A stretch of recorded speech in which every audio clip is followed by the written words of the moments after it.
लक्ष्मीजुगम तव पाद सरोजयुग्मे ब्रह्मेन्द्र रुद्रमुनिवृन्द शिरोभिवन्दे श्रीमत्सकारेतिराजसुपूजिते शुभ्रं मदीयहृदयं लग्नं माताञ्जकुम्मस्य पिताञ्जकुम्मः भ्राताञ्जकुम्मस्य सखाञ्जकुम्मः विद्याञ्जकुम्मः ध्रुवञ्जकुम्मः स्वामिञ्जकुम्मः सकलञ्जकुम्मः हितोञ्जकुम्मः परतोञ्जकुम्मः यतो यतो माति ततोञ्जकुम्मः विधिन्मदेवां न परं न किञ्चित् तस्मात् शरणं प्रपद्ये यो नित्यमच्युतपदां विजयुग्मरुक्मं व्यामोहितस्थैकराणि गृणाय मेने अस्मद्गुरोर्भगवतोऽसुदैर्यसिन्धोः रामानुजस्य शरणं प्रपद्ये श्रीमान् वेङ्कटनाथार्य कविताकेसरी वेदान्ताचार्यवर्यो मे सन्निधत्तां सदा प्रपद्ये निरवद्यानां निषद्यां गुणसंसदां शरणं भवपीतानां षडकोपमुनीश्वरम्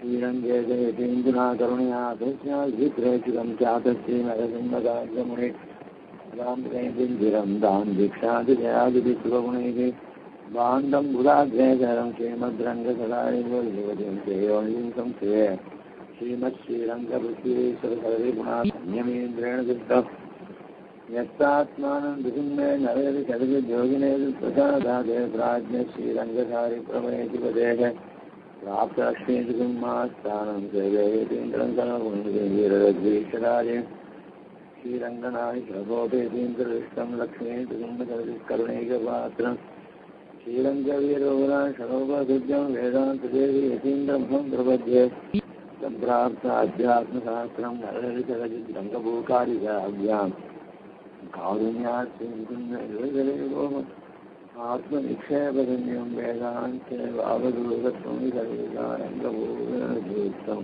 वात्सं नारायणार्यं परमव्याख्याख्यातमीरे श्रीमद्रङ्गसतारिसम्मिनिधनान् लब्धासमान्तद्वयं श्रीमद्वीररघूत्वहाद्यसरचित्साधारविन्दाश्रयं यदवदं तदेशेते कारुण्यवीक्षास्पदम् सेवे रङ्गधुरीणसाधनवकं नारायणं योगिनं श्रीमद्रङ्गसठारि योगिचरणं नित्यात्मरक्षाकरं श्रीमद्रङ्गसठारि वीरपुराणलब्धागमान्तद्वयं ईर्ष्यादम्बविभजितं शिवगुणैर्भान्तं महद्वं भुजं वन्दे भक्तैपूर्णं बुधवरं श्रीकृष्णमार्यं सदा वेदान्तदेशीयतीन्द्रकटाक्षणत्यय्यन्तकारमहाभक्तगुणं बुधाग्र्यं नारायणाद्यवागीतं श्रीरङ्गनाथेमाश्रयामः मुन्ने कयामि कलिध्वंसं कविं लोकदिवाकरं विश्वगोविप्रकाशादिभिः आदित्यं विघ्नन्तमः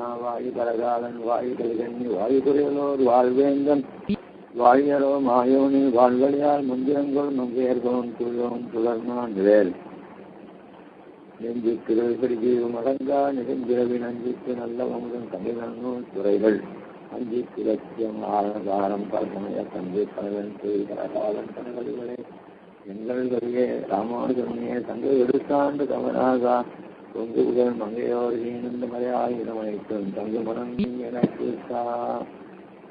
முளைத்தவிரை குறுங்குடியில் நின்றை மூவா மூலகம் கலந்து அப்பால் முகனாய் நின்ற அளப்பரிய ஆரமுதை அரங்கனை அந்தனனை அந்தனர்வம் சிந்தையானை இலக்கொழியை மருதகத்தை திருத்தங்காயில் வெக்காயில் திருமாலை பாடக் கேட்டு வளர்த்தவனால் பயன் பெற்றேன் வருவதுண்டு மலக்கிளியை கைபேசி வணங்கினாலே. ஆச்சரியமான பாசுரம். எம்பெருமானுடைய திருவேணி அழகியும் அவனை அந்த திருவேணி அழகனுடைய பௌத்தியத்தையும் அவன் எழுந்திருக்கக்கூடிய திவ்யதேசங்கள் பெருமையிலையும் இங்க ஆழ்வார் நாயிகா பாவத்துல கிளியை கொண்டு அனுபவிக்கிறார். அதுல முளைக்கதிரை புதுங்குடியிருக்கவில்லை எம்பெருமானுடைய ஒரு திருமேனி தேஜஸானது, அதாவது ஆதித்யனை உதிக்கிற ஆதித்யனை போல அவருடைய திருமேனி பிரகாசமானது இளைஞர்களும் சாய்கிறார்.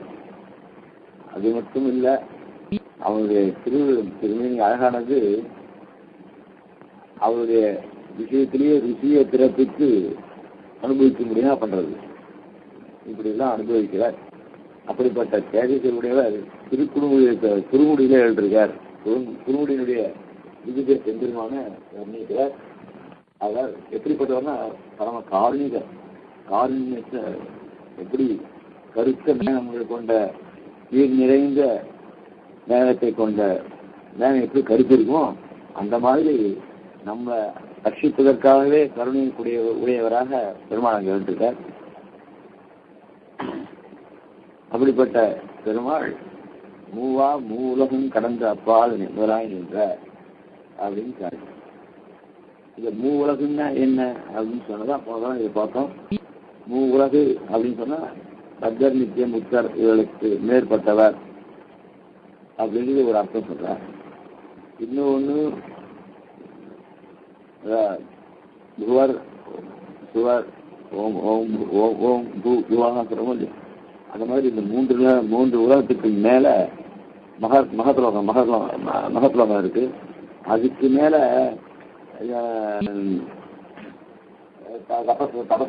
ஜனலோகம், தபஸ்லோகம், சத்தியலோகம் இருக்கு. ஆக இவகைகள்லாம் அப்பாற்பட்டது. அதற்கு கிருத்தன், அகிருத்தன், கிருத்தாகிருத்தங்கள்னு பிரியதத்தை அப்படிப்பட்ட 3 திவ்யங்களுக்கும் அப்பால் எழுதக்கூடிய பேர்.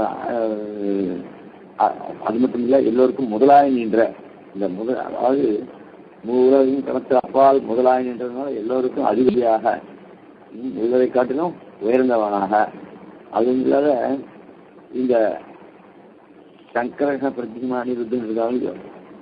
இவா 3 பேர் காட்டிலும் முதலாய் அப்படின்னா பரவாச தேவன்.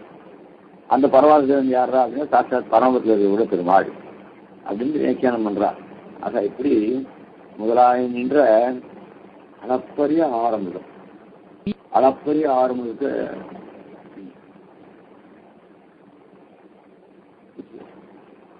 அதாவது சில பேருக்கு ரூபம் நல்லா இருக்கும், ஆனா சொரூபம் நல்லா இருக்காது. சொரூபம் அப்படி சொன்னாக்க இயற்கையான குணங்கள் தோல்வி. இயற்கையான குணங்கள் அதாவது ஜீவாத்மஸ்வரூபத்துக்கு அது அது ஆனந்த ஸ்வரூபம், ஞான ஸ்வரூபம் அதுல இல்லை. நாம பரிபாஷையில் சொல்றோம் இல்லையா ஸ்வரூபம்.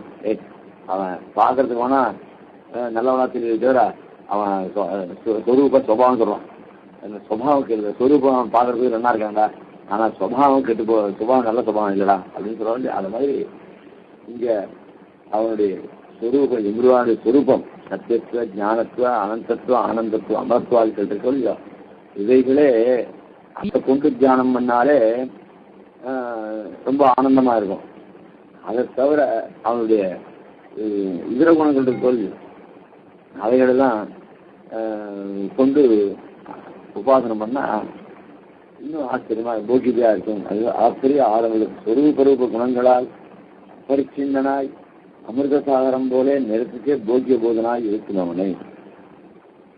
வித்தியைகளை 32 வித்தியைகள் சொல்றா பக்தி யோகத்துல. அந்த பக்தி யோகத்துல ஒவ்வொரு உபாசனத்துக்கும் அவனுடைய சொரூப குணம் 5 அந்த 5 அப்படியே இருக்கும். மீதி குணங்களை சேர்த்து உபாசனம் பண்ணணும். இந்த 5 குணங்கள் எல்லா உபாசனத்திலையும் உண்டு. சில குணங்கள்லாம் சில வித்தியைக்கு உண்டு, சில வித்தியைக்கு இல்லை அப்படின்னா பாக்கியத்துல விசாரிக்கிறார். அப்படிப்பட்ட அவனுடைய குணங்கள் அத்த உபாசனம் பண்றதுக்கும் ரொம்ப போக்கியத்தையா இருக்கும். நிரதிச்சு போக்கிய போதனாய் இருக்கை. அதனால அவன் சொரூபத்தினாலையும் ரூபத்தினாலையும் நிரூபிக்க விசேஷங்களாலையும் அவன் பூர்ணமாக நிறைந்திருப்பதனாலே அவன் அது எப்படின்னா அப்படிப்பட்ட ஒரு அமிர்த சாகரத்துல ஏதோ ஒரு முறையில திடீர்னு சமுத்திரம் உள்வாங்கிறதுன்றான். சமுத்திரம் அகண்டமா இருக்கு, அகண்டமா இருக்கிறது சில பேர் உள்வாங்கிறது அப்படின்னு நியூஸ் அடிக்கடி வருது. அந்த மாதிரி எம்பெருமான் பெரிய அமிர்த சாகரம் அனுபவிக்க வேண்டியது. அவன் திருமேனியும் பூர்ணமா அனுபவிக்க முடியாது, அவனுடைய குணங்களையும் பூர்ணமா அனுபவிக்க முடியாது. அப்படிப்பட்ட ஏன்னா அதுக்கேற்ற ஞானம் குறைச்சலா இருக்கனால நமக்கு அனுபவிக்க முடியல. ஆனா ஞானிகள்லாம் பூர்ணமாக அனுபவிச்சு அதை சாஸ்திரங்கள் மூலியமா நமக்கு வெளிப்படுத்துறார். அப்படிப்பட்ட அந்த அமிர்த சாகரம் இருக்க எம்பெருமான ஒரு சாகரமா சொல்லலாம், எம்பெருமான ஒரு மலையா சொல்லலாம், எம்பெருமான ஒரு யானையா சொல்லலாம், சிம்மமா சொல்லலாம். இப்படியெல்லாம் பலவிதமாக எம்பெருமான லோகத்தில் இருக்கிற வஸ்துக்களை கொண்டுதான் திருஷ்டாந்தம் சொல்ல முடியும். அதுக்கு மேல வஸ்து சொல்ல முடியாது. ஏன்னா எம்பெருமானுக்கு மேல்பட்ட வஸ்துக்கள் இல்லை. அதனால எம்பெருமான் சிற்றில உட்பட்ட வஸ்துக்களை கொண்டுதான் எம்பெருமான எப்படிப்பட்டவன், எம்பெருமான் எப்படிப்பட்டவன் சில சில திருஷ்டாந்தங்கள் சொல்றார். அதனால அப்படிப்பட்ட அமிர்த சாகரத்துல வீடு கலந்து அங்கிருந்து கலந்து பெருமாள் ஒரு இடத்துல ஆவிர்வாவம் பண்ற. திடீர்னு ஒருத்தர் எனக்கு சொப்பனமாச்சு ஒரு கோவில் கட்டுன்னு சொல்றார் அப்படின்னு கோவில் கட்டுறா. அந்த இடத்துல ஒரு பெருமாள் வச்சிருக்கா, திருநாமத்தை வைக்கிற. அந்த கோவிலுக்கு அந்த சம்பவத்துக்கு சம்ஸ்காரங்கள்லாம் பண்ணி பெருமாள் வேத மந்திரங்கள்லாம் சொல்றதுனால அதுல பெருமாள் அந்த திருமேனியில ஏழைகள் அதாவது மந்திரவர்ணத்தினால அவர் ஆவிர்வாவம் பண்ணி அதுல பண்ண வேண்டிய அப்படி பண்ற அமிர்தசாரத்திலிருந்து ஒரு குமிழ் புறப்பட்டு, அப்படிப்பட்ட அமிர்தசாரத்திலிருந்து திடீர்னு ஒரு குமிழ் மாதிரி ஒண்ணு புறப்பட்டது. அவர் என்னடான்னா ஒரு தடாகத்திலே வந்து தேங்கினார் போல ஆயிடுச்சு. அதாவது அச்சாவத்தாரத்தை சொல்லிட்டு தேங்கின மடுக்கள் போலேன்னு சாய்கிறார். ஆக விபவத்தனா காட்டாற்று வெள்ளம் போலேன்னு சாய்கிறார். இப்படி அங்கங்க ஒரு குளங்கள் இருக்க மாதிரி, ஒவ்வொரு திவ்யத்துக்கும் ஒரு குளங்கள் இருக்க மாதிரி அந்த அங்க பெருமாள் கோவில் வந்து எழுதிருக்கார். எதுக்காக அப்படின்னா அவனை அனுபவிக்கிறதுக்காக தான் எழுதிருக்கார். அவன் எம்பெருமானை பொறுத்த மட்டும் தன்னை அண்டினவர்களை ரட்சிக்கிறதுக்காக எழுதிருக்கார். நம்மளை பொறுத்த மட்டும் நாம் பெருமாளை சேவித்து நாம் நம்முடைய அதாவது ஆசீட்டான் மௌலி பர்யந்தம் புருஷோத்தமான்னு சொல்லி எம்பெருமானுடைய திருமணியை இங்கேருந்து திருவடியிலேருந்து திருமுடியோ இல்லை திருமுடியிலேருந்து திருவடியோ சேவிச்சோன்னா நம்ம பாவங்கள்லாம் போறதுன்னு சொல்றான். என்ன போறது சொல்றதில்ல, நிச்சயமா அதுதான் பெருமாள் திருவாரமும் பெருமாள் உற்சவமும் அதுலேயே இருந்தோம்னாக்கா நமக்கு பற்றி தான் தெரியல. அது கொஞ்சம் அதில் அது முடிஞ்சு போச்சுனாக்கா அப்போதான் நமக்கு சமமே தெரியுது. அந்த மாதிரி இந்த எம்பெருமான் நம்ம சேவிப்பதற்காக ஒவ்வொரு தீர்க்கத்தில் எழுதிருக்கார். ஆக கோயிலே வந்து கண் வார்ந்து அருள்கிறபடி யார வேணா அப்பரிய ஆரம்பம் அப்படிப்பட்ட சாகரத்துல பெரிய சாகரமா இருக்கக்கூடிய எம்பெருமான் நமக்காக அளப்பரிய ஆரம்பம் அபரிச்சின்னம் அளக்க முடியாதுதான வைபவத்தையும் அவனுடைய திருமேனியும் உடைய அந்த திருமேனி. அதாவது பரவாச தேவனா வந்து சங்கரக பிரத்யும்னா அவதாரம் பண்றார். இப்படி எல்லாம் பெருமாள் ஒரு சங்கல்பத்தினால இவ்வளவு காரியங்கள் பண்றார். அப்படிப்பட்ட பெருமாள் கோயிலே கண் வளர்ந்தது. அப்படி பெரிய பெருமாளுக்கு அது க்ஷீராப்தி அன்று காணும். அதாவது பரமபதத்திலிருந்து பெருமாள் எல்லாம் பண்ணலாம்படியா இருக்க செய்தையும் க்ஷீராப்தின்ற ஒரு இடத்துல பெருமாள் உண்டு பண்ணி அங்க முதல்ல எழுதினார்.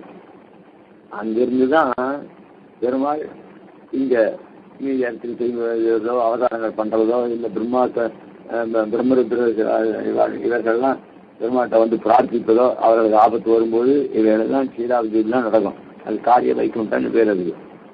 அப்படிப்பட்ட பெருமாளுக்கு அப்படின்னா பிரதான காரணம் எதிரா அப்படின்னா க்ஷீராப்தியிலேருந்து அதான் க்ஷீரார்த்தனிக்கே அதாவது க்ஷீராப்தி நிக்கிறனான்னு சொல்லி சொல்றது உண்டு. அப்படிப்பட்ட பெருமாள் க்ஷீராப்தியிலேருந்து இங்க ஆகதோ மதுராம்புரி மதுரைக்கு எழுதினான்னு சொல்லி சொல்றது இல்லையா. அப்படிப்பட்ட பெருமாள் எங்க எழுதினார் அப்படின்னா அண்டர்கோன் அணியரங்கன். அந்த பரமபத அதாவது க்ஷீராப்திக்கு அடி எதிரானா கம்மூலம் எதிரானாக்க பரமபதத்திலேருந்து தான் பெருமாள் க்ஷீராப்தி உண்டார். அதே பெருமாள் என்ன பண்ணார், ஸ்ரீரங்கத்தில் வந்து எழுதினார். அரங்கம் மேய அதாவது பரமபதத்தில் இருப்பு பேருகைக்கு யோக்கியதை உண்டு. பரமபதத்தில் இருக்கு எப்படின்னாக்க பேருகைக்கு அதாவது பேருகைக்குன்னா அவதரிக்கிறதுக்கு யோகிதை உடையதான திருமேனியும் உடையவர். அங்க அந்த இருப்பு எப்படி இருக்கும் அப்படின்னு சொன்னா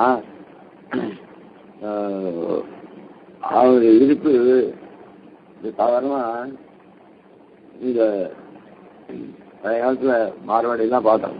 திண்டுக்கெல்லாம் கொண்டு அதாவது அப்போ உயிராரமா அப்படி சயனிச்சு தலையை ஒரு பக்கமா கையை வச்சுன்னு அப்படி உட்காந்துருப்பான். அந்த மாதிரி பெருமாள் பெரிய மத்திய நாகத்தனை கவர்ந்த மாதிரி பெருமாள் அனந்த சைனமா எழுதியிருப்பாருங்க. அது யோகி செய்த பெருமான்னு சொல்லி பெருமாளை சொல்றது உண்டு. என்னடானாக்கா எப்படி எப்போ அவதாரம் பண்ணலாம், எப்படி இவரை ரட்சணம் பண்ணலாம் அப்படின்லாம் பெருமாள் யோசனை பண்ணிட்டு இருக்காராம். இந்த மாதிரி பெருமாள் அப்படிப்பட்ட இருப்பு உடையதான பரமத்தில் இருக்கு. அவதாரங்கள் தீர்த்தம் பிரசாதிக்க யோகியதை உண்டு. தீர்த்தம்னாக்க இப்போ பரமத்தில் இருக்க எல்லாருமே சித்தர்கள், அவர்களுக்கு தோஷமே கிடையாது. அதனால அவருக்கு காரியமும் கிடையாது, அவர்களும் சுத்தம். அங்கே இருக்கிற நித்திய முத்தர்கள் எல்லாருமே பரிசுத்தர்கள். அந்த லோகமும் தத்துவகுணம் நிறைந்தான லோகம். அதுல ஒரு ஒரு ஒரு தீட்டு ஒரு இதுன்றது கூட அசுத்தின்றது கிடையாது. ஆனா இந்த சம்சாரம் இருக்கு, இந்த பிரகிருதி மண்டலம் இருக்க, அது தோஷ பூயிஷ்டம், தோஷம் நிறைந்துதான் இருக்கு. அந்த தோஷ பூயமா இருக்கிற ஒரு பிரதேசத்தை எம்பெருமான் அவதரித்து அந்த தோஷங்கள் எல்லாம் போகிறார். அதாவது தீர்த்தத்துக்கு என்ன யோக்கியதை உண்டு அப்படின்னா, அது கணத்துல இருக்கிற மட்டும் ஜலம்தான். அது குழாயில எதில் இருந்தாலும் ஜலம்தான். அந்த ஜலத்தை நாம் ஜலத்தை தூக்கி அந்த கையில எடுத்து அதை மந்திரத்தை ஜெபித்து அந்த தீர்த்தத்தை தரையில புரோசிட்டோம்னா அது சுத்தமாகுது. ஆக தீர்த்தமானது ஒரு தலத்தைய சுத்தம் பண்றதுக்கு யோக்கியதை உண்டு. அந்த மாதிரி எம்பெருமான் ஒரு தீர்த்தம். எல்லாருமே அவனுடைய அந்த தீர்த்தத்துல அவதானம் பண்ணலாம்.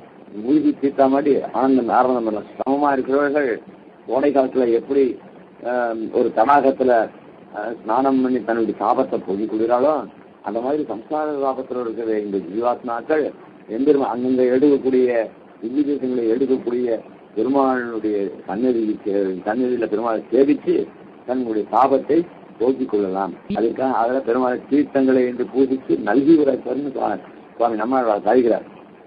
இந்த மாதிரி தீர்த்த பிரசாதம் பிரசாதிக்க யோகியதை. அரங்கத்தில் இருக்கிற யோகியதை என்னன்னாக்கா அது எந்த காரியமும் அவனுக்கு கிடையாது. அது மாதிரி எல்லாம் அவனும் இவர்கள் பண்ற கைங்கரியத்தை பிரீத்திபூர்வமாக ஏற்றுக்கிறான். அவர்களும் எம்பெருமானுக்கு பிரீத்திபூர்வமாக காரியம் பண்ணிட்டு இருக்கா. ஒருத்தர் நீ இதை செய், நான் அதை செய், நீ இந்த காரியத்தை முதல்ல பண்ண அந்த காரியத்தை நாங்கள் சொல்லவே வேண்டியதில்லை. அது ஒரு விளையாடி போயிட்டு ஒரு மிஷின் மாதிரி போயிட்டே இருக்கும். அங்கே ஒன்றுமே தலங்களே கிடையாது. அப்படிப்பட்ட அந்த தலைமுகத்தில் இங்கு பெருமாள் எழுதியிருந்து நம்மளை அனுகரிக்கிறதுக்காக நாட்டில் பிறந்து பலாதனப்பட்டு மனிதர்காய் சாதிக்கிற மாதிரி இங்க பெருமாள் இந்த குளத்துல எழுதுறாரு. இந்த குளத்துல எத்தனை வருஷமா அப்படி எழுதிருக்காரு பெருமாளுக்கு. ஒரு இடத்துல சயின்ஸ்லயும் எழுதுறாரு, ஒரு இடத்துல ஆசனத்துல பத்மாசனத்திலயோ இல்லையோ யோகாசனத்திலயோ எழுதுறது இது பண்ற அனுபவிக்கிறார். இப்படி எல்லாம் பிரசாதிக்கு இருக்குது. சம்சாரம் கிளங்கெடுத்தால் கிளம்போம் என்று கிடையாது. அதனால்தான் ஒவ்வொரு திவ்யதேசமும் பெருமாள் படுத்து நிற்கிற பெருமாளோ இல்லை உட்காந்துருக்கிற பெருமாளோ அவர்களுக்கு சமம் கிடையாது. நின்றுன்ற பெருமாள் எத்தனை வருஷம், எத்தனை கல்பம், எத்தனை இது உலகமா பிரளயம் வர மட்டும் எடுப்பாள். அப்படின்னா சம்சாரத்துல ஒரு ஜீவாத்மா மீறக்கூடாது. சிருஷ்டியில கொண்ட ஜீவாத்மாக்கள் மொத்த பேரும் எம்பெருமான் திருவுடைய அடைந்தால் அல்லது நான் இந்த இடத்த விட்டு போகமாட்டேன் அப்படின்னு பிரதிஜை பண்ணி பெருமாள் இங்க ஒவ்வொரு திவ்யதேசமும் எழுதிருக்கான்னு சுவாமி சாதிக்கிறார். அப்படி இருந்தும் ஜீவாத்மாக்கள் பூர்ணமாக சரணாகி பணிகளையும் தெரியுது. ஒவ்வொரு கல்பத்திலையும் ஒவ்வொரு யுகத்திலையும் இங்கே பெருமாள் அவதரிச்சு தான் அதுல ஏதோ சம்சாரமும் ஒரு பக்கத்தில் நடந்துருக்கு. ஒரு பக்கத்துல அந்த சம்சாரத்தில் ஈடுபட்ட பத்த ஜீவர்கள் ஆச்சாரியனுடைய கிருபையினால ஆச்சாரிய பிராப்தி அடைஞ்சு அவர்கள் மூலியமா சரணாதி பண்ணிட்டு பெருமாள் திருவடி அடையிறா. அது ஒரு பக்கம் நடந்துருக்கு. சில பேர் அதுக்கு அந்த பக்கமே எட்டி பார்க்காத அவா போயிட்டு இருக்கா. இப்படி இந்த உலகம் மாதிரி போயிட்டு இருக்கு. ஆக சம்சாரம் கிளம்பெடுத்தால் அல்லது கிளம்புவோம் என்று கிடையாது. கல்பாவசானத்திலும் விஷயம் இல்லையாமையிலே போகிறவர்த்தனை. பெருமாள் ஒவ்வொரு சமயம் அவதாரம் பண்ண கடைசியில அவதார சமாப்தியில இப்போ ஸ்ரீமத் ராமாயணத்தை எடுத்துல ஸ்ரீமத் ராமாயணத்திலையும் எம்பெருமானுடைய அவதாரம் முடிஞ்ச உடனே பிரம்மா வந்து பிரார்த்திச்சு அவசியம் இந்த லோகத்துக்கு ஏழ வேண்டியது பரமலோகத்துக்கு ஏழ வேண்டியது அப்படின்னு சொல்லி வந்து பிரார்த்திக்கிறார். அதே மாதிரி கல்பாவசானத்துல தன்னுடைய காரியம் முடிஞ்ச உடனே பெருமாள் எழுதுறார். கல்பாவசானத்திலும் விஷயம் இல்லாமையால போகிற வித்தனை, அதாவது தன்னுடைய அவதாரமானது பூர்த்தி ஆகிறது. இப்போ கிருஷ்ணாவதாரத்தை எடுத்துட்டா கடைசி மட்டும் இருந்து கடைசியில அது கிருஷ்ணனுக்கே சாபம் வந்து அது மூலியமான அப்புறம் பரமத்தை அடையிறன்னு சொல்றான்.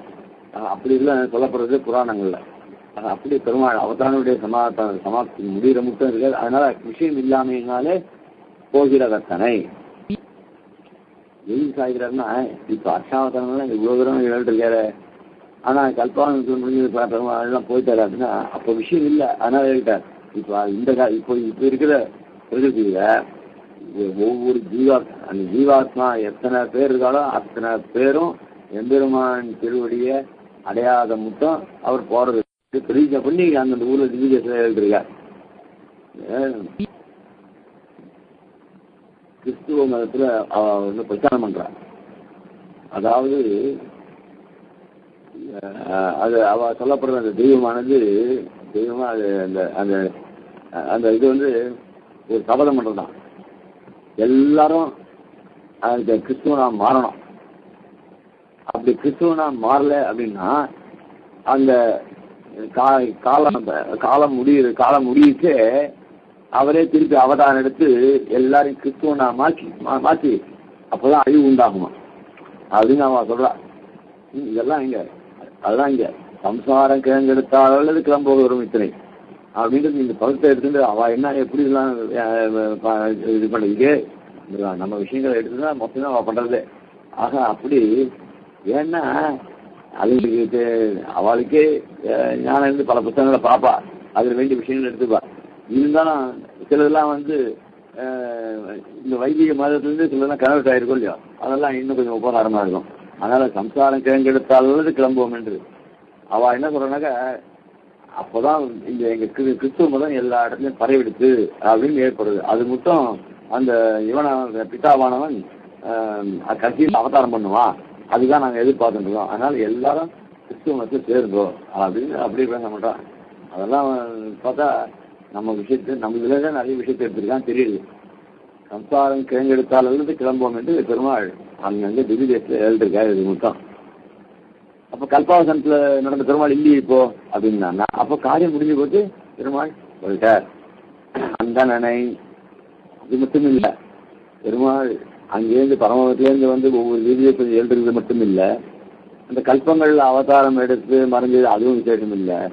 ஆனா எம்பெருமான் தன் வடிவழகை காட்டி அகங்காரமும் விஷயாந்தர பிராமணியமுமாகிற அசுத்தியை போக்கும்படியான சுத்தியை உடையவனை அந்தணனை. அந்தணனா பரிசுத்தமானவனை அப்படின்னு. அந்தணன்றது அங்க பிராமணன் சொல்லக்கூடாது. அந்தணன்னா பரிசுத்தமானவன். அது எப்படி பரிசுத்தமானவன் அப்படின்னு சொன்னாக்க இப்போ ஒருத்தர்கிட்ட தோஷத்தை போக்கினாதானே அவங்களுடைய பிரபாவம் வெளியிடும். அந்த மாதிரி பெருமாள் தன்னுடைய வடிவழகை காட்டி யாருடைய ஒவ்வொருத்தருடைய ஹிருதயத்திலையும் என்ன இருக்கு, அகங்கார மமகாரங்கள் இருக்கு. அந்த அகங்காரமும் அந்த அகங்காரத்தில் ஏற்படக்கூடியதான விஷயாந்த ருச்சி விஷயாந்தரங்கள்ல அதாவது பிரம்ம பரமாத்மா விதிரித்த விஷயங்கள்ல இந்த ஆசைகள் இருக்கோ இல்லையோ அந்த ஆசையும் போக்கும்படியான ஒரு சுத்தி உடையவன் யாரு, எம்பெருமான். அப்படிப்பட்ட எம்பெருமான் அந்தனர் தான் சிந்தையானை தன்னுடைய வடிவழகை காட்டி ஒவ்வொருத்தருடைய ஹிருதயத்தில் இருக்கக்கூடிய அகங்கார மமகாரங்களை போக்கி அவனை சுத்தமாக்கி தன் விஷயத்திலே அவன் மனம் ஈடுபட முடியாது நீ இவ்வளவு உபகாரம் பண்றான். அப்படிப்பட்ட பெருமாள் அந்தனதம் சிந்தையானை சுத்தரானாருடைய ஹிருதயத்திலே நித்தியவாசம் பண்ணும் அவனை. அதனால எம்பெருமான் 7 இருக்கணும் அப்படின்னு சொன்னா அந்த இடம் சுத்தமா இருக்கணும். அதுதான் இந்த சுப்ரோஷன் எல்லாம் பண்றது. அவனுடைய விக்கிரகத்தை பண்ணி கொடுத்து அதுக்கு வேண்டிய சாமகிரிலாம் ஒரு நாளை பார்த்து ஐக்கிங்கிற போல ஆச்சாரிய பேசல் வேண்டுகோளை கொண்டு சம்பரோஷங்கள்லாம் பண்ணோம்னாக்க அது ஒரு ஏற்றம். அப்படிப்பட்ட பெருமாள் ஒரு ஹிருதயத்திலையும் தன்னுடைய திருமேனியினுடைய அழகை காட்டி அவர்கள் மனதை சுத்திப்படுத்தி அவர்கள் மனதில் பெருமாள் ஏற்றிருக்கார். அதனால அந்தர்யாமி, அந்த அந்தர்யாமியாவும் பெருமாள் எடுத்துக்கார், அஷ்டாவதாரத்தையும் எடுத்துக்கார், யுத்தவதாரத்தையும் பெருமாள் எடுக்கார். இப்படி பல நிலைகளில் எம்பெருமான் சேவை சாதிக்கிறார்.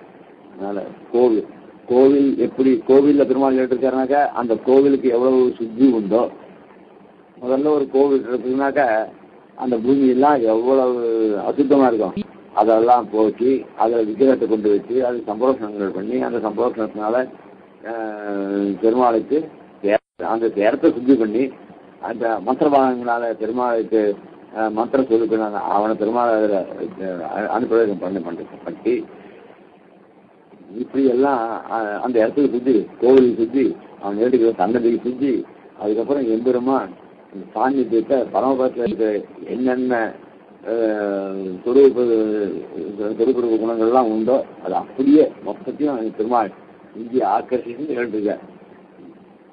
சித்தரானாருடைய வாசம் பண்ணுமவனை அந்தரம் சிந்த யானை கோவில் வாசமும் ராகாதி தூசியே இருப்பான் ஒரு சித்தனுடைய இதயத்தை கணிசிக்கிறே.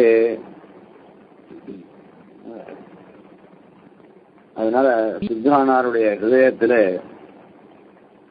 பெருமாள் எழுதுகன்னா இப்போ மனசுல சுத்தம் இல்லைன்னா பெருமாளை பத்தி நினைக்கவே முடியாது. சில சமயத்துல நாம் சந்தியானத்தை பண்ணிட்டே கூட ஏதோ ஒரு ஞாபகம் வந்துருச்சுன்னா ஏதோ ஒரு கஷ்டங்களோ இல்லை அடுத்து சரி அந்த கைங்கரியம் பண்ணணுமேன்னு சொன்னா அதை பற்றிய ஒரு பெரிய காரியம் நம்ம எடுத்துட்டோம். அதுவும் மகான்கள்லாம் பாகவதெல்லாம் ஆராய்ச்சி ஒரு கைங்கரியம் பண்ணோன்னு ஒரு உற்சவத்தை பண்ண ஏற்பாடு பண்ணோன்னு நினைச்சிட்டு இருந்தோம்னாக்க அதை பற்றியே மனசுல ஓடிட்டே இருக்கும் சந்தியான மனசே கூட. அந்த மாதிரி இது மகான்களுக்கு சாதாரண போல பாமரர்களுக்கு சந்தியானத்தை பஞ்சை கூட பண்ண விடாதபடி வேற ஏதாவது ஞாபகங்கள் வந்துட்டே இருக்கும். அதனால ஹிருதயம் சுத்தமா இருக்கும். ஹிருதயம் சுத்தமா இருந்தால் தான் ஒரு விஷயத்துல அப்படியே பற்றி நிற்க முடியும். மனசுல சுத்தம் இல்லை அப்படின்னு சொன்னா விஷயாந்திர பிராவணத்திலே மனசு போயிட்டு இருக்கும். அது இல்லாத ஹிருதய சுத்தமா இருக்கிறது தான் பெருமாள் எழுதிருப்பார். அவருடைய பக்தியும் ரொம்ப சுத்தமா இருக்கும். அது அந்த வெக்கனை கிடந்தது இல்லாத முன்னலாம் ரொம்ப ஆச்சரியமா திருச்செந்த விருப்பத்துல அனுபவிக்கிறார். நின்றது எந்த ஊரகத்து இருந்தது எந்த பாடகத்து அன்று வெக்கனை கிடந்தது எண்ணிலாத முன்னலாம் அன்று நான் பிறந்திலேன் இறந்த பின் மறந்திலேன் நின்றதும் இருந்ததும் கிடந்ததும் என் நெஞ்சிலே. பெருமாள் அந்த திவ்ய தேசத்துல ஊரகன்ற பேர திவ்ய தேசத்துல பெருமாள் நின்றிருந்தார். எந்த பாடகத்தினுடைய திவ்ய தேசத்துல பெருமாள் இருந்திருந்தார், அதாவது உட்கார்ந்திருந்தார். அன்று வெக்கனை கிடந்தது பெருமாள் சயன கோலத்தில் இருக்கார். இப்படி நின்றதும் இறந்ததும் கிடந்ததும் ஒவ்வொரு திவ்ய தேசத்தையும் சாய்த்தார். இதெல்லாம் இது எண்ணில்லாத முன்னலாம். எப்போ நான் எனக்கு எம்பெருமான விஷயமாக ஞானம் வர்றதுக்கு முன்னாடி அந்தந்த திவ்ய தேசத்துல போய் சேவிக்கும்படியாக சேவிச்சாதானே எம்பெருமான் உட்கார்ந்துருக்கார் அப்படின்னா திடீர்னு உட்கார போலன்னா நமக்கு எப்படி ஞாபகத்து வரும்? ஒரு இடத்துல போய் சேவிச்சாதான் அந்த பெருமாள் இப்படி ஏற்றிருக்கார் அப்படின்னு ஞாபகம். அதனால அன்னைக்கு ஏதோ எனக்கு விஷயமே தெரியாது. ஏதோ கோவிலில் திருவிழான்னு சொல்லுவா, சரி நானும் கும்பலா போய் சேவிச்சுட்டு வந்தேன். அந்த மாதிரி ஒரு ஊருக்கா போனேன். ஆனா இப்ப எப்படி தெரியுமா? அன்று நான் பிறந்திலேன் பிறந்த பின் மறந்திலேன் நின்றதும் இருந்ததும் கிடந்ததும் என் நெஞ்சிலே. இப்ப எங்க ஆச்சு? இப்ப அந்த பெருமாள் ஒவ்வொரு தீபத்தில் உட்காந்துருக்கார், ஒவ்வொரு இடத்துல நின்றுருக்கார், ஒரு இடத்துல கிடந்திருக்கார். அந்த பெருமாள்லாம் இப்ப எங்க இருக்கார்? என் நெஞ்சிலே. இப்பதான் ஏன் இதுக்கு முன்னாடி வரல அப்படின்னா விஷயாந்திர பிராவணத்திலே மனசு போயிட்டு இருந்தது. இப்போ அவனுடைய திருவடி அழக ஞானமே இல்லாத அப்ப தெரிவிச்சுட்டு வந்தேன். ஏதோ சரி ஒரு ஞானம் இல்லை, ஞானம் பிறந்தது. அந்த பெருமாள் மொத்த பேரும் என்னுடைய ஹிருதயத்துல வந்துட்டா. அப்ப சுத்தம் இல்லாதனால பெருமாள் அந்த ஜீவிதத்தில் இருந்தார். மனது சுத்தம் வந்துருக்கு, அந்த பெருமாள் அப்படியே என்னுடைய ஹிருதயத்துல இருக்கார். ஆச்சரியமான பாத்திரம். நின்றது எந்த ஊரகத்து இருந்தது எந்த பாடகத்து அன்று வெக்கனை கிடந்து எண்ணிலாத முன்னெல்லாம். இப்படி 3 திவ்யதேசத்தையும் சொன்னேன். இதையெல்லாம் முன்னலாம் அப்ப போய் சேர்க்கதான் உண்டு. அன்று நான் பிறந்தேன். அப்ப எனக்கு இந்த ஞானமே பிறகல.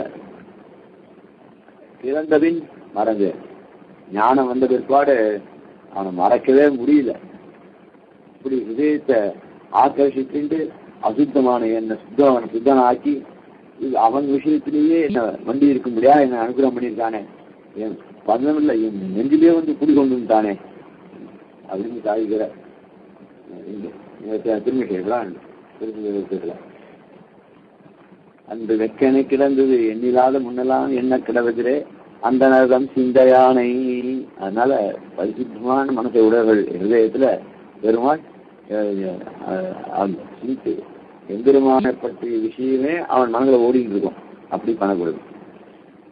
தன் வடிவழகை காட்டி விளக்கொலியை தன் வடிவழகை காட்டி அகங்காரத்தையும் விஷயாந்தர பிராவண்யத்தையும் போக்கி விடுகை அன்றியே நெஞ்சிலே புகுந்து முறை உணர்த்தினவனை.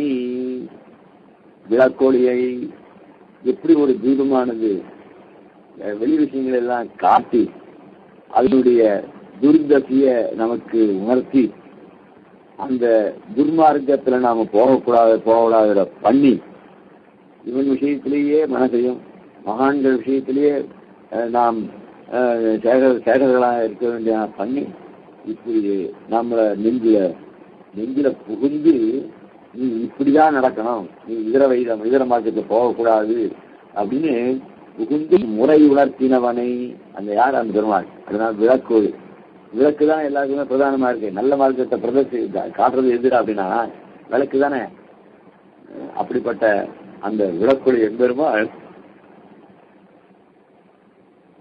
அவனுடைய தேஜஸினுடைய ஒரு பிரபாவத்தினாலையும் அந்த தேஜஸ் எவ்வளவு பிரபை உடையது, காந்தியை உடையது, அந்த காந்தியினால நமக்கு இந்த உபகாரங்கள் பண்றான்.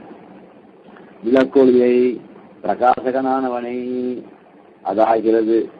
ஸ்வரூப பரஸ்வரூபங்களையும் விரோதி சுரூபத்தையும் விரோதி நிவர்த்தி புருஷார்த்த சித்திக்கும்படியான உபாய சுரூபத்தையும் பிரகாசிப்பிக்கை. இவ்வளவு காரியம் பண்ற.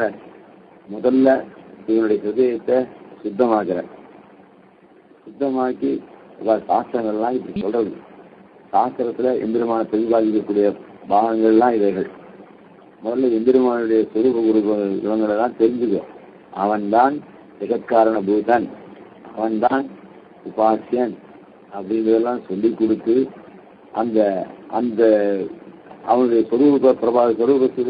வர சொரூபங்கள்லாம் தெரியாதபடி நமக்கு அஜ்ஞானம் இருந்திருக்கோ இல்லையோ, அந்த அஜ்ஞானம் தான் நமக்கு விரோதி. அந்த விரோதியை போக்கி அந்த விரோதியை போக்குறது அந்த நிவர்த்தி பூர்வமாக புருஷார்த்தம் அந்த நிவர்த்தியை பண்ணி அவன் எது நமக்கு புருஷார்த்தம், அவனுக்கு கைங்கரியம் செய்வதே நமக்கு பரம புருஷார்த்தம். அவனுக்கு மட்டும் இல்லை,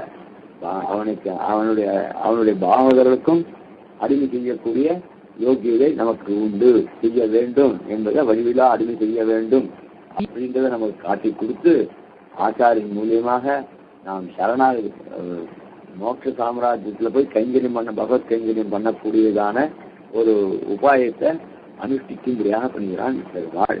இப்படி உபாய சுரூபத்தையும் இல்லை சரணாகத்தினுடைய தன்மையையும் பிரகாசிக்கிறான் யாரு? அதனால்தான்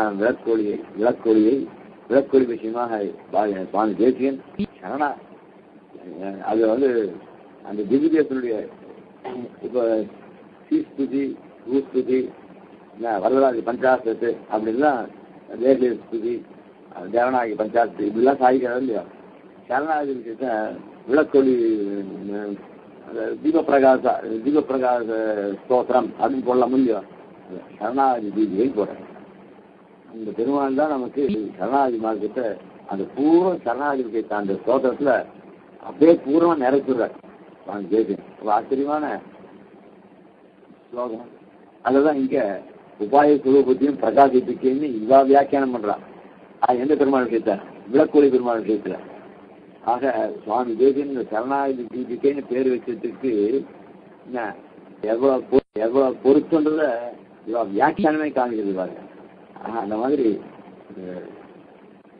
இதுதானே சாஸ்திரார்த்தமே. அதாவது பிராப்திய பிரம்மணோரூபம், பிராப்திய பிரதிகாத்மனா, பிராப்திபாயம் பலன் செய்வ தற்பிராப்தி பிராப்திய பிரம்மணோரூபம், பிராப்திய பிரத்யேகாத்மனா, பிராப்திபாயம் பலன் செய்வ ததா பிராப்தி விரோதிக்க அப்படின்னு சொல்கிறார். ஆக அந்த பிராப்தி விரோதிகள் தடுக்கிறது மிக்க இறைநிலையும் நெய்யா உயிர்நிலையும் தக்க நெறியும் தடையாகி தொச்சியரும் ஊழ்வினையும் வாழ்வினையும் ஓயும் குறுகேறுவோம் அப்படின்றார். அதனால நம்மாழ்வானுடைய பாசனம் எதை சொல்றது அப்படின்றது எப்படி அந்த இந்த விஷயங்கள்லாம் சொல்றது. அதுதானே சரணாகதி விஷயங்கள் சொல்றது. அதை உணர்த்தக்கூடிய யாருன்னாக்கா நடக்கூடிய எம்பெருமான். திருத்தன்காவில் இங்க இந்த திருத்தன்காவில் அங்க அதாவது காஞ்சிபுரத்துல 2 திவ்ய தேசம். ஒன்று சொன்னவண்ண செய்த பெருமாள், அது ஏதோ துக்காரி. அதுக்கப்புறம் பச்சவண்ண சன்னதி. திருத்தன்காவில் எடுக்கக்கூடிய பெருமாள் தான் விளக்குடைய எம்பெருமாள் அப்படின்றது பெரியவாச்சனுக்குள்ள வியாக்கியானம் தெரிகிறதுன்னு சாதிக்கிறார். அதனால திருத்தன்கால் தான் விளக்குடைய எம்பெருமாள். திருத்தன்காவில் அருமணவனானை என்னுமா போல திருத்தன்காவில் மரகதம் என்கிறார். அதாவது திருத்தன்கான்னா என்ன அப்படின்னா தீப விசேஷம். அதாவது தீபம்னா ஒரு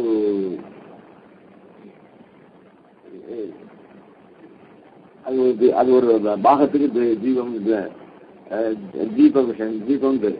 அந்த மாதிரி இது பிரகாசத்தை கொண்டு அருள், அதாவது அருமணவனானை அப்படின்னு ஒரு என்னன்னாக்க அது தீப விசேஷம் சொல்றான்.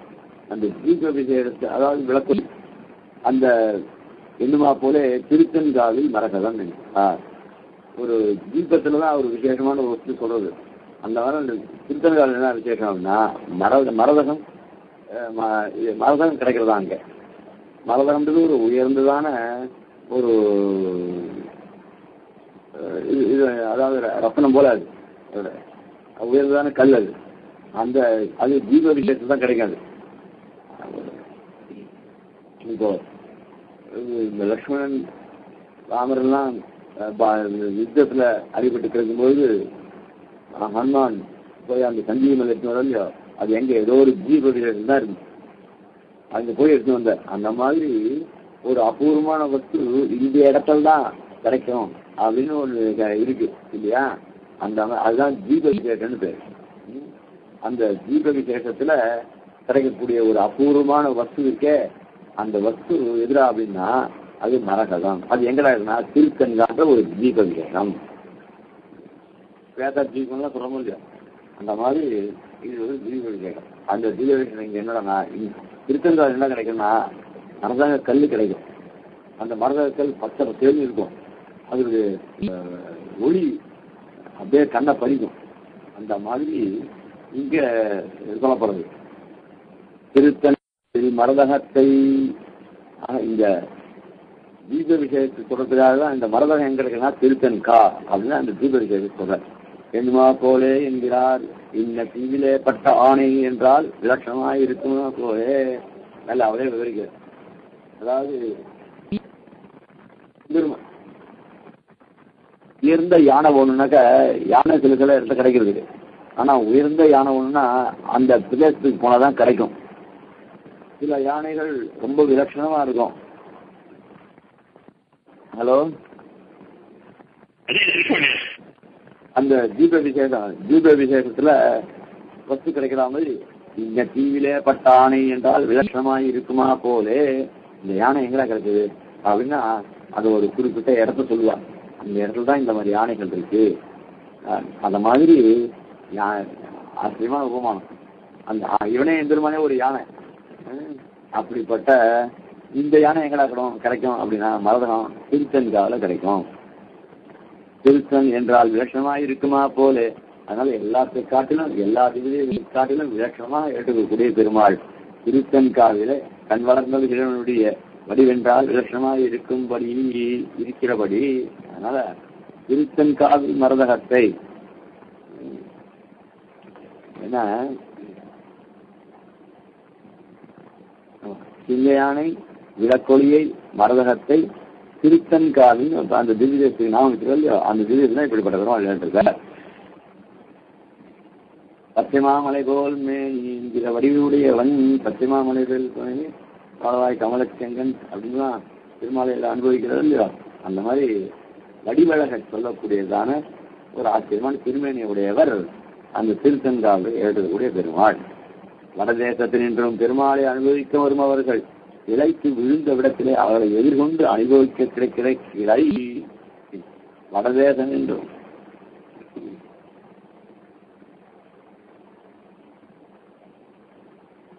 வடதேசம் என்றும் பெருமாளை அனுபவிக்க வருபவர்கள் இலைத்து விழுந்த விடத்திலே அவர்களை எதிர்கொண்டு அனுபவிக்க கிடைக்கிற கிளை. எவ்வளவு சிரமப்பட்டு பெருமாள் சேவிக்கிறதுக்காக வடதேச யாத்திரையிலேருந்து வராது இல்லையா, ஆனா அந்த வடதேசத்திலேருந்து வரவாளுக்கு இந்த திவ்ய தேசத்தை கொண்டு காமிக்கிறது இல்லை. இந்த டூரிஸ்ட்லாம் ஆச்சாரில் அது கைடு அவன் கடைசியில் தேவைப்பெருமாள் சனஞ்ச மாத்திரம் காமிச்சுட்டு அந்த ஊரை காமிச்சிட்டு பத்து போயிடுறான். இந்த கோவிலுக்குலாம் அவ்வளோ டெவலப்ட் ஆகலை. அதனால அந்த கோவில் ஆனால் வடதேசத்திற்கோ பெருமாளை அனுபவிக்க வருவர்கள் இழைத்து விழுந்த விடத்தில் சமப்பட்டு அங்கேருந்து வரா பெருமாளை சேவிக்கிறதுக்கு சேவிச்சு இந்த இடத்துல வச்சு அவளுக்கு அப்படியே சக்தி போயிடுது. பெருமாள் தன்னுடைய வடிவங்களை காமிக்கிறார். இவளுக்கு இருந்த சமங்கள்லாம் போயிடுது. அவர்களை எதிர்கொண்டு அனுபவிக்க கிடைக்கிற கிடையாது.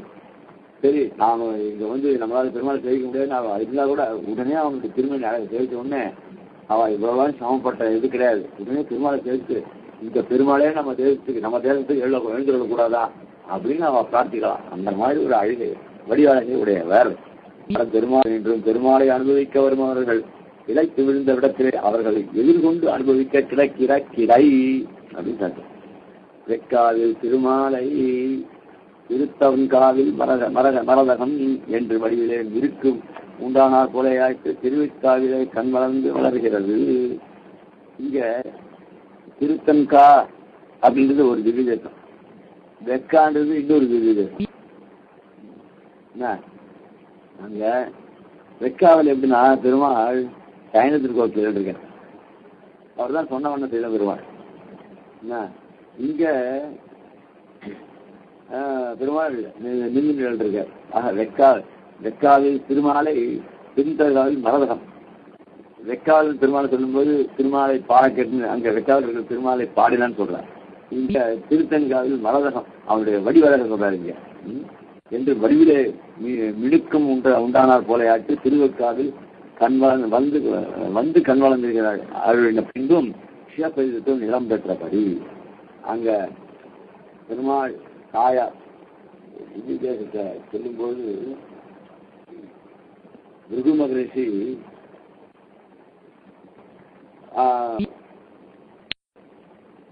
பிரம்மா ருத்ரன் இவாளெல்லாம் பரீட்சை பண்ணிட்டு பெருமாள் பரமபுரத்துக்கு வர அங்க பெருமாள் ஸ்ரீராத்தில் இருக்கிற பெருமாள் அங்க பெருமாள் கிட்ட வந்தா பெருமாள் இவரை லட்சுமி பண்ணலை. உடனே அவர் கோபம் வந்துட்டு உடனே தன்னுடைய பாதங்கள்னால பெருமாளுடைய திருமணியில இதுபட அது பெருமாள் தாயாருக்கான கோபம் ஏற்பட்டு அவள் அங்கிருந்து மறைஞ்சு போயிடுறா. அப்படிப்பட்டவள் தான் தன்னுடைய சாபம் தன்னுடைய கோபம் அதாவது திருப்பி யாகம் பண்ணி பெருமாளை அங்க வெக்கால இருந்து பிராட்டி பிருகுவுக்கு பின்னா பிறந்து அதுக்கப்புறம் பெருமாள் கல்யாணம் பண்ணிக்கிறான்றது புராணங்கள்லாம் சொல்லுது. அது நடந்தது எங்கடா அப்படின்னாக்கா இந்த திவ்யதேசம்லாம் நடந்ததுன்னு புராணங்கள்லாம் எழுதியிருக்கா. அப்படிப்பட்ட அது சுவாமி தேசியன் கருணாநிதி திவ்யில கூட ரொம்ப ஆச்சரியமா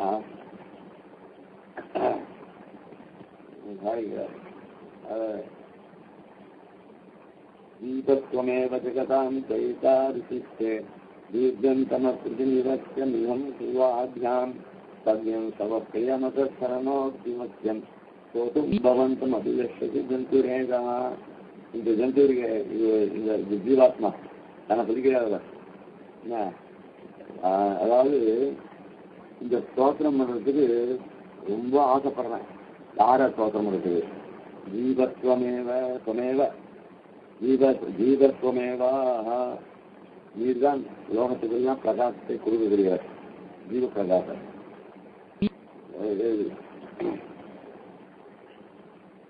ஆனா தைதாதித்தே அந்த உங்ககிட்ட ரொம்ப பிரீத்தி உடையவில்லையா? தைதா விராட்டியானவர் கிட்ட தீர்க்கம் தமஹா. நீங்க 2 பேருமா சேர்ந்து என்ன பண்றனாக்கா இருள போகிறோம். இதம் தம இந்த அஜ்ஞானத்தை யாரால போக முடியும்னா தீர்க்கம் தம நான் பிருத்திவிவர்த்த இதம் யுவாபியாம். உங்கள் இருளாக மட்டும்தான் இந்த லோகத்தில் இருக்கக்கூடிய அஜ்ஞானத்தை பிரதிநிவர்த்தியசம் இதம் இந்த இந்த நீங்க ரெண்டு பேருடைய பிரகாசம் தான் இந்த சமத்தை போகிறது. சவ்யம் சவ பிரியதம் பிரியமதா சரணோக்தி வர்ஷம். ஆக இந்த ஏச ஜந்து இருக்க, இந்த ஏச ஜந்து தன்னை ஜந்து சொல்லுகிறார். மிக அதுவும் ஏசகான்றதுனால ரொம்ப மிகவும் தாழ்ந்தவன தன்னை ரொம்ப தாழ்ச்சி சொல்லுகிறார். அப்படிப்பட்ட நான் எப்படி பண்ணேன்னாக்க சவ்யம் சவப்பிரியம். ஒருத்தர் ஸ்தோத்திரம் பண்ணணும்னா அந்த ஸ்தோத்திரத்துக்கு அவன் யோகிதை உள்ளவனா இருக்கணும். அதனால சவ்யம் சவப்பிரியம். அவனை ஸ்தோத்திரம் பண்ணனால இவனுக்கு சந்தோஷம் ஏற்படணும். இப்போ ஒரு காரியத்துக்காக ஒருத்தர் ஸ்தோத்திரம் பண்ணா காரியம் ஆயிடும். அதனால காரியம் ஆன உடனே இவன் என்ன பண்ணுவான், யார ஸ்தோத்திரம் பண்ணானோ அவன் நினைக்க மாட்டான். சரி இவனுக்கு நம்ம ஸ்தோத்திரம் பண்ணாலும் கிடைச்சது அப்படின்னு சொல்லிட்டு அதில் போயிடுவான். ஆனா அவன் உபகாரம் பண்ணது நினைக்க மாட்டான். அதனால அது ஸ்தோத்திரமாகாது, இவனுக்கு மகிழ்ச்சியும் உண்டாகாது. ஆனா எந்த பலனும் எதிர்பார்க்காம எம்பெருமான் ஸ்தோத்திரம் பண்ணா அந்த ஸ்தோத்திரத்தினால எம்பெருமானும் பிரீத்தி அடைவான். இவனும் நம்ம தகுந்தவன ஸ்தோத்திரம் பண்ண பார்த்தியா அப்படின்னு இவனுக்கும் ஒரு சந்தோஷம் ஏற்படும். அதான் சவ்யம் சவப்பிரியம் சரணமுக்தி வசியம். இப்போ ஸ்தோத்திரம் பண்ணி நான் உன்னை சரணமா பற்றிருக்கேன்னு சொன்னா ஸ்தோத்திரம் பண்ணாலே எம்பெருமானுக்கு பிரீத்தி உண்டும். நான் இன்னும் உங்ககிட்ட சரணம் அடைகிறேன்னு சொன்னாக்க இன்னும் பெருமாளுக்கு சந்தோஷம் ஏற்படும் இல்லையோ? அப்படிப்பட்ட சரண உக்தி வசம் பவந்தமேவா. அதனால ஸ்தோத்திரம் பண்றதுக்கும் நீர் யோகிதை உள்ளவர். ஸ்தோத்திரம் பண்ணதுனால சந்தோஷம் அடையவரும் நீர். அதுவும் சரணாதி பண்றதுக்கு யார்கிட்ட யோகிதை உண்டு? அந்த சரணம்ன்ற சப்த சொல்றதுக்கே யோகிதை இங்கதான் உண்டு. அப்படிப்பட்ட எல்லா விஷயத்துக்கும் பொருத்தமான இருவரையும் ஏச ஜந்து இந்த நீச்சனான நான் ஸ்தோத்திரம் பண்றதுக்கு ஆசைப்படுறேன்னு சாய்கிறார். சாய்ச்சிட்டு அடுத்த ஸ்லோகத்துல பத்மாகரா சுபகதா பரிஷஸ்வஜேத்வாம் வேகா சரி விகரணா கலசாப்திகன்யா ஆவிஸ்ததா பிரவிதி ஜீவ சமாவபாசம் ஆஜானத மரகதம் பிரதிமம் புஷ்பே. இந்த மரகதம் சொல்றோம் இல்லையோ, இந்த மரகதம் சொல்றதுக்காக இந்த தாயார் எப்படிப்பட்டவள் அப்படின்னா கலசாப்திகன்யா. அதாவது பார்க்கடலில் தயிர் குடம் போல பார்க்கடல்ல அவதரிச்சவர் இந்த தாயார். பத்ம ஆகராத்து தாமரை தடாகத்திலேருந்து உண்டானாள். பக்கத்துல வேகவதி பக்கத்துல தாமரை தடாகத்திலேருந்து உண்டானாள் தாயார். பத்மாகராத்து உபகதா வேகவதின்ற ஆத்துல அவர் அவதரித்து தாமரை தடாகத்திலேருந்து தோன்றி அவதரித்து வேகவதி இந்த மணல் திட்டு சொல்லியோ மணல் பற்றில இவர் விகரணா விளையாடினவள். அதனால விளையாடுறது மட்டும் இல்ல, அந்த தபஸ் பண்ணச்சு அங்க எழுந்திருந்த பெருமாள் கிட்ட இவள் காவல் கொண்டு பெருமாளும் இவருடைய விளையாட்டெல்லாம் அனுபவித்தவரா இவர்கிட்ட காவல் கொண்டு பெருமாளையே ஆலிங்கனம் பண்ணிட்டாதான் இவள் பரிசு. அதாக இதனால இவளே காந்தி உடையவள். ஆஜானத்தக இயல்பாக ஏற்பட்டதான மரகத பிரதிமம் என்ன அப்படி மரகத கல்லை ஒத்த பிரபாவத்தை பிரகாசத்தை உடைய திருமணியுடைய விவரம் சதா பிரபதி அது முதல் கொண்டு தீப சமா திருவிளக்கை ஒத்து அவபாசம் ஒளிவிடுவதாய் சான்றவர்கள் சொல்கிறார். அதனால இந்த மரகதன்றது அந்த மரகத கல்லினுடைய இயற்கையான தன்மை உடையவர்கள் பிராட்டியும் அதுக்கு ஏற்ற மாதிரி பிரகாசத்தோடுகள் ரெண்டு பிரகாசமும் சேர்ந்ததுனால அப்படிப்பட்ட பெருமாள் இந்த இதில் எழுதிருக்கார் அப்படின்னு சொல்லி சாதிக்கிறார். அப்படிப்பட்ட வெக்க திருத்தன்காவில் தன்வந்திர பண்பு சுயப்பதித்துவம் நிறம் பெற்றபடி. ஏன் சுயப்பதித்துவம் நிறம் பெற்றதுனாக்க நடுவில் பெருமாள் பிராட்டி இல்லாமல் இருந்தார்.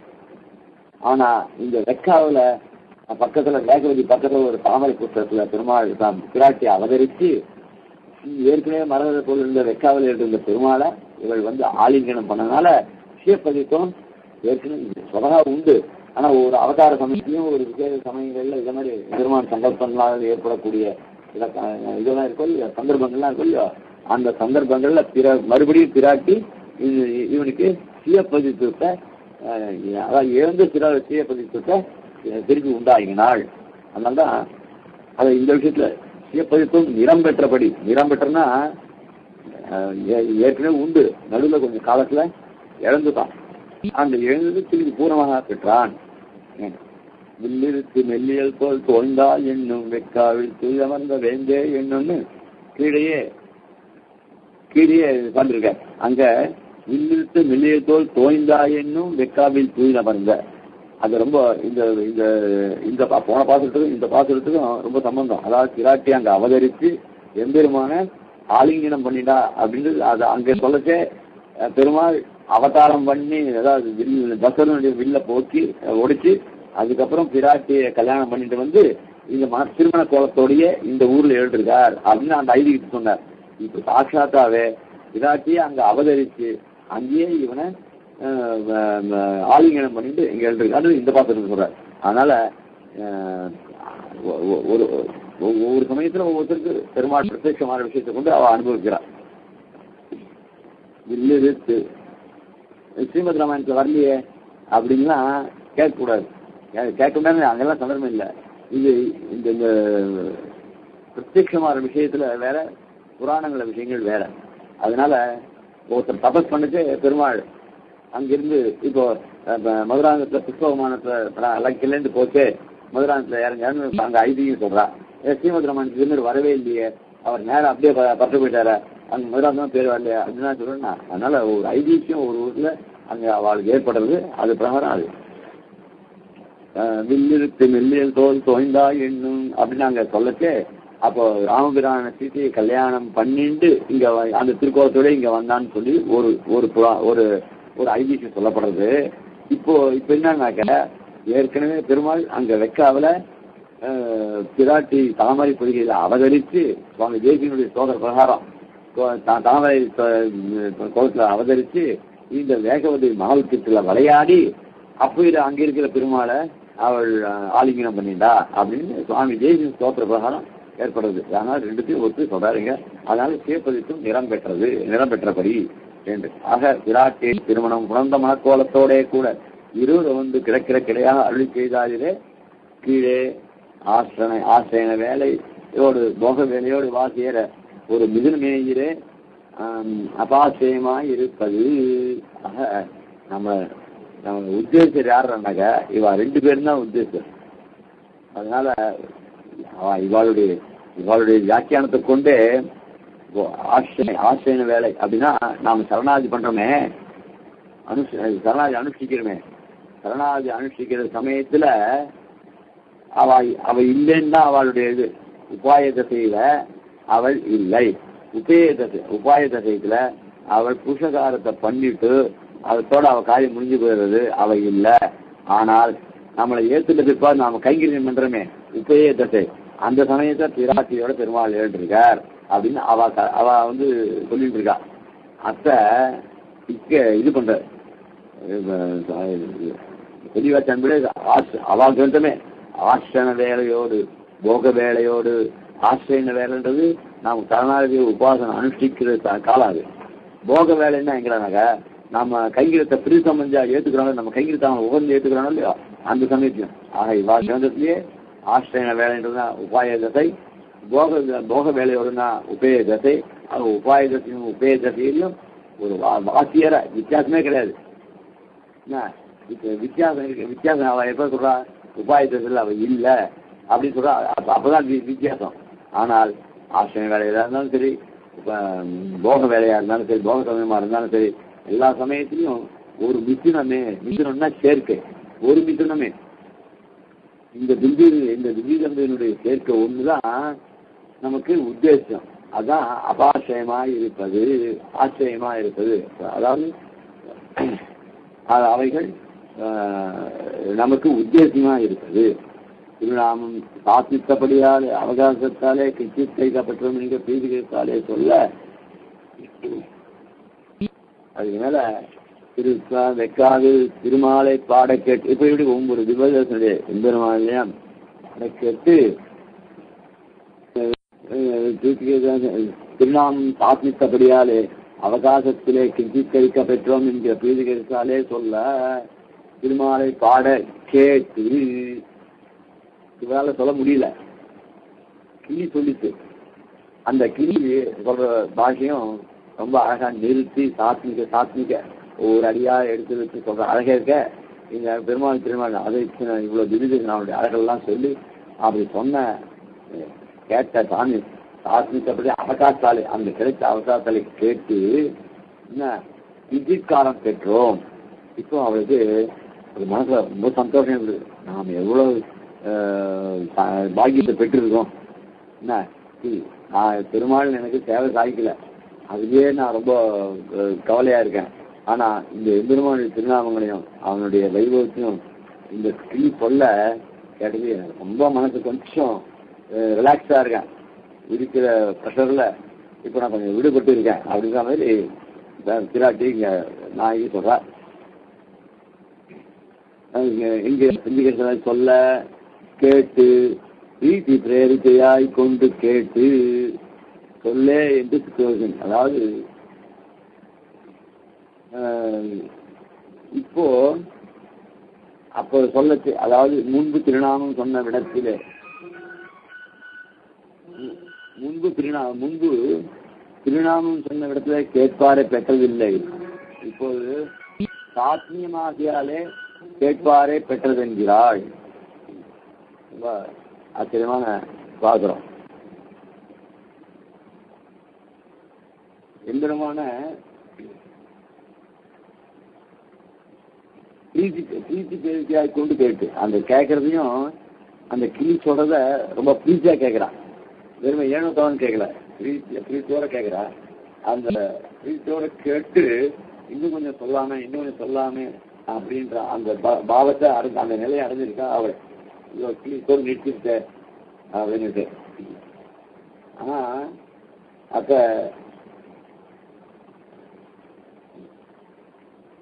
ஒரு ஆழ்வார் ரொம்ப ஆச்சரியமான இந்த பாசுரத்துக்கு வியாக்கியானம்.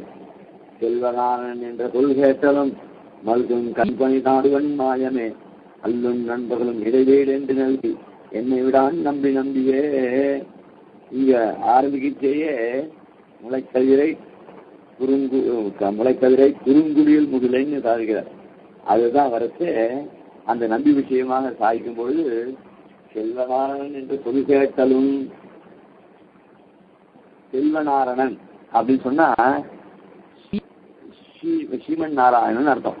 செல்வம்ன்றது சீய உடையவன். நாராயணன் வெறும் நாராயணன் சப்தத்தை கேட்டு வெறும் நாராயணன் சொன்னாலே ரொம்ப மனசு சிரமமா இருக்கு. ஸ்ரீமன் நாராயணா அப்படின்னு சொன்னா அது அந்த சப்தத்தை கேட்டவுடனே ஆழ்வாருக்கு என்னென்னவோ பண்ணிட்டான். அந்த இதை சாய்க்கிற செல்வநாதன் பொது கேட்டலும்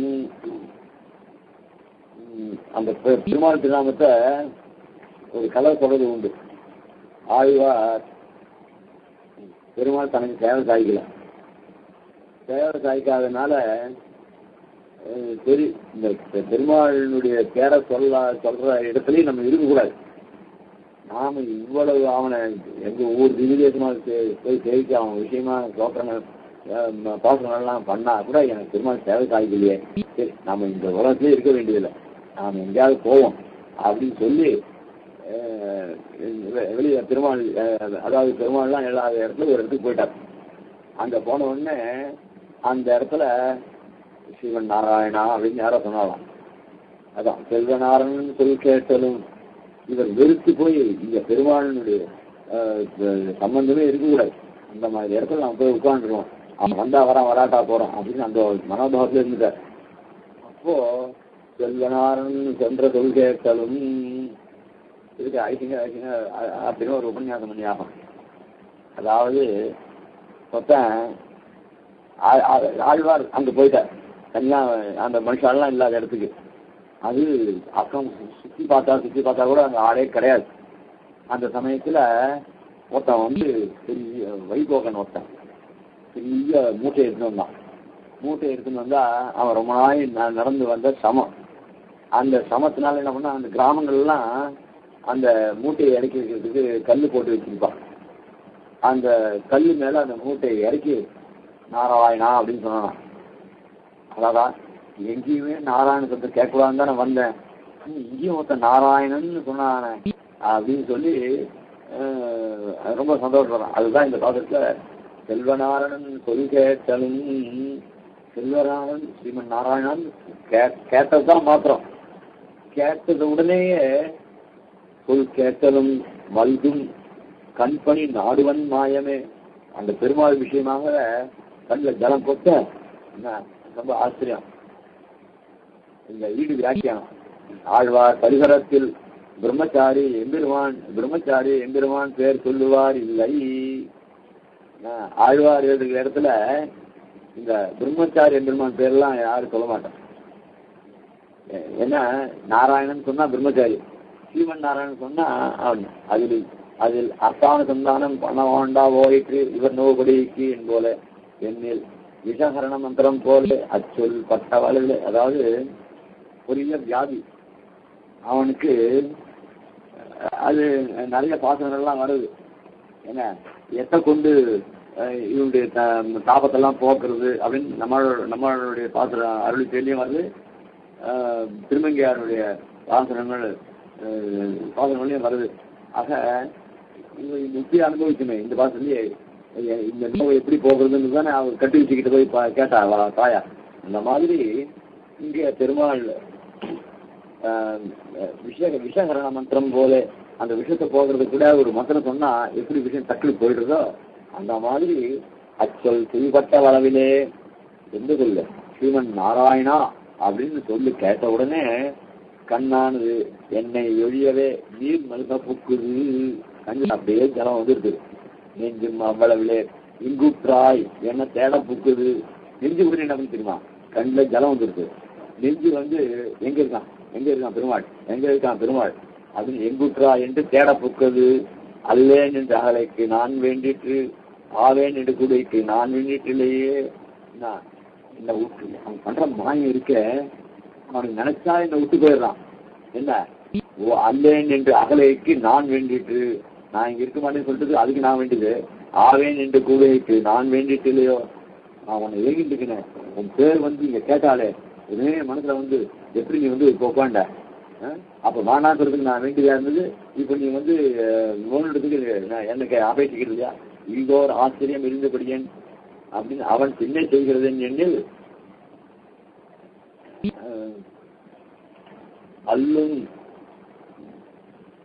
தம் அபிசந்தி ஒழிவே தம்முடைய கரணங்களுக்கு பகவதனவுமே யாத்திரையாம்படி அவன் மேல் வீர காலமையாலே நல்ல அல்லும் நல்ல பகலும் என்கிறார். ஆனால் திருமால் பூர்ணமா வந்து இவன் மனசுல பூந்து ஆழ்வார் மனசுல பூந்து அல்லும் பகலும் நண்பகலும் இடைவீடு என்று நல்கி. இப்போ இவன் வந்து வேண்டான்னு சொல்லிட்டு போனான். இவருக்கு இப்போ அவனே வந்து செல்வனாரன் சொல் கேட்ட உடனே இவர் மனசுல வந்து புகுந்தான்.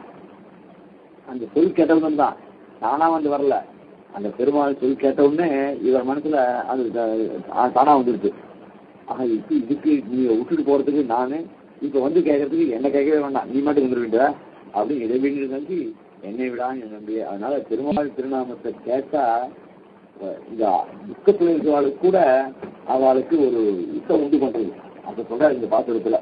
அப்படிப்பட்ட செல்வநாதன் சொல் கேட்டலும் என்னுமா போலே எம்பெருமானுடைய திருநாமத்தை நாம் கேட்டிருக்கோம் இல்லையோ. அதனால இந்த பாத்திரத்தை கொண்டு இதை அடுத்த வாரத்தை மட்டும் அனுபவிச்சுட்டு இருக்கோம். அடுத்த வாரம் இதே சமயத்துக்கு வச்சுப்போம். அடியன் ஷடகோபன் சுவாமி, நான் ரொம்ப நாள் ஆச்சு, ரொம்ப அதனால ஒவ்வொருத்தரும் கோவில் கேட்கணும்னு பார்த்தேன். 3 வாரமா காணோம். பாக்கியம் இல்ல, இன்னைக்கு பாக்கியம் அனுபவிச்சிருக்கு. ரொம்ப ஆச்சரியமான உபன்யாசம். முக்கியமா அந்த திவ்ய தேசத்துக்கு ஒரு கான்டெக்ட் மாதிரி அமிர்த சாகரத்தில் நின்றும் ஒரு குமிழி புறப்பட்டு ஒரு தடாகத்திலே வந்து தேங்கி கோயிலிலே வந்து வளர்ந்தார். அது என்ன ஆச்சரியமான ஒரு சம்மரி. அதுல இருந்து இந்த காஞ்சிபுரம் பக்கம் இருக்கிற அந்த திவ்ய தேசங்களையும் அவ்வளவு அழகா வியாக்கியானம் பண்ணிருக்கிற தேவரை சொன்னது கேட்டு ரொம்ப மனசுக்கு சந்தோஷமா இருந்தது. ஸ்ரீமத்வீரபூஜாதிபாதாரவிந்தாசயம் ஸ்ரீமத் வேதவதம் சதேசியதே காருண்ய வீக்ஷாஸ்வதம் சேவேரங்க திரீன சாதனோதம் நாராயணம் யோகினம் வேதாந்ததே யதீந்திர கலாட்சரப்த பிரயந்தசாரம் அனவத்திய குணம் புதாகிரயம் நாராயணாத்ய விதிகுர்ய கிருபாபிஷிக்தம் ஸ்ரீ ரங்கநாத விஜயரமாஷ்யாமः ஸ்ரீமதே ஸ்ரீ லட்சுமி சுமதிய பாதுகா சேவக சிவன் சிரோபஸ்ரீ நாராயண யதீந்திர மகாதேசிகாய நமः ஸ்ரீமதே சிவன் சிரோபஸ்ரீ ரங்கநாத யதீந்திர மகாதேசிகாய நமः.